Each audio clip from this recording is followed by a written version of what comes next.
Hello students, आज इस video में हम चैप्टर 4 सरल समीकरण प्रश्नावली 4.4 से क्वेश्चन नंबर 1 सोल्व करेंगे। और अगर आपने मेरे चैनल को सब्सक्राइब नहीं किया है तो कर लीजिए। क्वेश्चन नंबर 1 देखिए, निम्नलिखित स्थितियों के लिए समीकरण बनाइए और फिर उन्हें हल करके अज्ञात संख्याएँ ज्ञात कीजिए। तो इस क्वेश्चन में हमें कहा गया कि हमें कुछ स्थितियाँ दी गई है, हमें उनके समीकरण बनाने हैं और अज्ञात संख्याएँ बतानी है कौन सी होंगी। अज्ञात संख्याएँ मतलब जो हमें पता नहीं है। तो ए पार्ट देखिए, एक संख्या के 8 गुने में 4 जोड़िए, आपको 60 प्राप्त होगा। तो इसमें हमें कहा गया कि एक संख्या के 8 गुने में अगर हम 4 जोड़े तो हमें 60 प्राप्त होगा।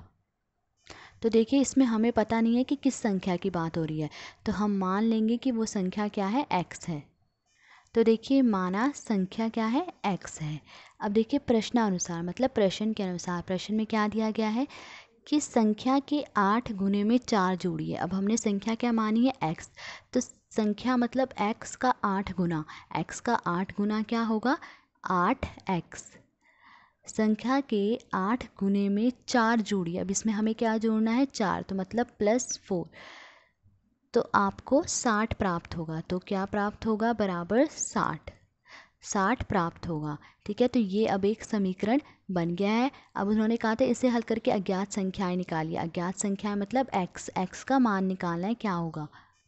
तो देखिए, x का मान निकालना है तो 8x हम यहीं रहने देंगे और 4 को बराबर के दूसरी तरफ ले जाएंगे। तो जब बराबर के दूसरी तरफ ले जाएंगे तो इसका निशान बदल जाएगा, प्लस का है तो बराबर के दूसरी तरफ माइनस का हो जाएगा। तो 60 माइनस 4, फिर 8x बराबर 60 में से 4 गई, कितना आएगा, 56। फिर x का मान निकालना है तो x को यहीं रहने देंगे। अब देखिए, 8 x के साथ गुणा में है तो इसको हम बराबर के दूसरी तरफ ले जाएंगे। तो 8 x के साथ गुणा में तो बराबर के दूसरी तरफ बटे में आ जाएगा, 56/8। अब देखिए, इन दोनों को काट लेंगे, 8 के पहाड़े से कट रहे हैं, 8 एकम 8, 8 सत्ते 56। तो x का मान क्या आ गया, 7। तो वह संख्या कौन सी है, 7 है। बी पार्ट देखिए, एक संख्या का 1/5 घटा 4 संख्या 3 देता है। तो एक संख्या का 1/5 घटा 4 मतलब -4 संख्या 3 देता है। अब देखिए, एक संख्या का हमें नहीं पता कौन सी संख्या, तो हम मान लेंगे कि वो संख्या x है। तो देखिए, माना संख्या x है। प्रश्नानुसार, अब प्रश्न के अनुसार देखिए, एक संख्या का 1/5, तो हमने संख्या क्या मानी है, x। तो x का 1/5 का मतलब क्या होता है, गुणा। तो 1/5 गुणा x, तो संख्या का 1/5 घटा 4 मतलब -4 क्या देता है, संख्या 3 देता है, बराबर 3। अब देखिए, एक को x से गुणा करेंगे, क्या आएगा, x बटे में 5 -4 बराबर 3। अब ये समीकरण बन गया है। अब देखिए, हमें x का मान निकालना है तो x/5 हम यहीं रहने देंगे, -4 को बराबर के उधर ले जाएंगे तो +4 हो जाएगा, तो 3 + 4। अब देखिए, x/5 ऐसे ही लिखेंगे यहाँ पे, बराबर 3 में 4 जोड़ेंगे, कितना आएगा, 7। अब x का मान निकालना है तो x को हम यहीं रहने देंगे, 5 देखिए बटे में है तो बराबर के दूसरी तरफ इसे ले जाएंगे तो गुणा में हो जाएगा, 7 × 5, 7 पंजे 35। तो x का मान क्या आया, 35। तो इसका मतलब संख्या क्या है, 35, क्योंकि हमने क्या मानी थी, संख्या x मानी और x का मान क्या आया है, 35। तो आंसर वह संख्या 35 है। नेक्स्ट सी पार्ट देखिए, सी पार्ट देखिए, लिखा है यदि मैं किसी संख्या का 3/4 लेकर इसमें 3 जोड़ दूं तो मुझे 21 प्राप्त होता है। यदि मैं किसी संख्या का 3/4 मतलब 3/4 लेकर इसमें 3 जोड़ रही हूँ तो मुझे 21 प्राप्त होता है। अब देखिए, किसी संख्या का हमें नहीं पता कौन सी संख्या, तो हम मान लेंगे कि वो संख्या क्या है, x है। तो माना संख्या x है। तो प्रश्नानुसार देखिए, प्रश्न में क्या दिया गया है कि किसी संख्या का 3/4 लेकर, किसी संख्या, मैंने वो संख्या क्या मानी है, x। तो x का 3/4 मतलब 3/4 और का मतलब गुणा, तो 3/4 गुणा x। तो संख्या x का 3/4 लेकर इसमें 3 जोड़ दूँ तो इसमें +3 +3 जोड़ दूँ तो मुझे 21 प्राप्त होता है, तो बराबर 21 प्राप्त होता है। अब इसे गुणा कर लीजिए, 3 को x से गुणा करेंगे, 3x बटे में 4, फिर +3 बराबर 21। अब ये समीकरण बन गया है, इसमें हमने x का मान निकालना है।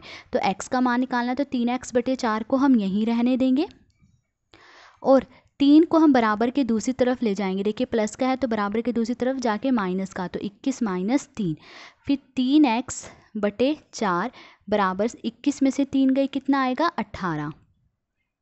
अब देखिए x का मान निकालना है तो x को हम यहीं रहने देंगे। अब देखिए 3x के साथ गुणा में है और 4 क्या है बटे में है, तो हम पहले 4 को बराबर के दूसरी तरफ ले जाएंगे। तो 4 देखिए बटे में है तो बराबर के दूसरी तरफ गुणा में हो जाएगा, और 3 जो है यहाँ गुणा में है तो बराबर के दूसरी तरफ ले जाएंगे तो बटे में हो जाएगा। अब इन्हें काट लेंगे, 3 एकम 3, 3 छके 18, तो 6 चौके 24। x का मान क्या आया 24। तो देखिए x का मान 24 आया, और हमने संख्या क्या मानी थी x, तो इसका मतलब संख्या क्या है वो 24। तो आंसर हो गया वह संख्या 24 है। ठीक है, नेक्स्ट डी पार्ट देखिए। डी पार्ट है, जब मैंने किसी संख्या के दुगने में से 11 को घटाया तो परिणाम 15 प्राप्त हुआ। तो जब मैं किसी की संख्या के दुगने में से 11 को घटा रही हूँ तो परिणाम क्या प्राप्त हो रहा है 15 प्राप्त हो रहा है। तो देखिए लिखा है किसी संख्या के दुगने में से, अब हमें नहीं पता कौन सी संख्या है तो हम मान लेंगे कि वह संख्या x है। आप y z कुछ भी मान सकते हैं। तो देखिए माना संख्या x है। अब प्रश्नानुसार मतलब प्रश्न के अनुसार क्या दिया गया है कि संख्या के दुगने में से 11 को घटाया। हमने क्या मानी संख्या x, तो x का दुगना कितना होगा 2x। संख्या के दुगने में से क्या करना है 11 को घटाया, तो इसमें से हम क्या कर रहे हैं 11 को घटा रहे हैं, तो परिणाम क्या प्राप्त हो रहा है 15 प्राप्त हो रहा है। अब ये समीकरण बन गया, इसमें हम x का मान निकालेंगे। तो x का मान निकालना है 2x ऐसे ही रहने देंगे, 11 को बराबर के दूसरी तरफ ले जाएंगे तो निशान बदल जाएगा, माइनस का है तो बराबर के दूसरी तरफ +11 हो जाएगा। अब देखिए 2x बराबर 15 में 11 जोड़ेंगे कितना आएगा 26 आएगा। x का मान निकालना है, x को हम यहीं रहने देंगे और 2 को बराबर के इस तरफ ले जाएंगे। देखिए 2 गुणा में है तो बराबर के दूसरी तरफ जाके बटे में हो जाएगा, 26/2। अब इन दोनों को काट लेंगे। देखिए 2 एकम 2, 2 एकम 2, 2 तिये 6। x का मान क्या आ गया 13, और हमने क्या मानी थी संख्या x, तो x का मान 13 आया, तो वह संख्या क्या है 13 है। ठीक है, तो आज इस वीडियो में हमने क्वेश्चन नंबर 1 सोल्व करा। इसके हमने A से D तक पार्ट सोल्व करे हैं। नेक्स्ट पार्ट्स हम अगली वीडियो में सोल्व करेंगे।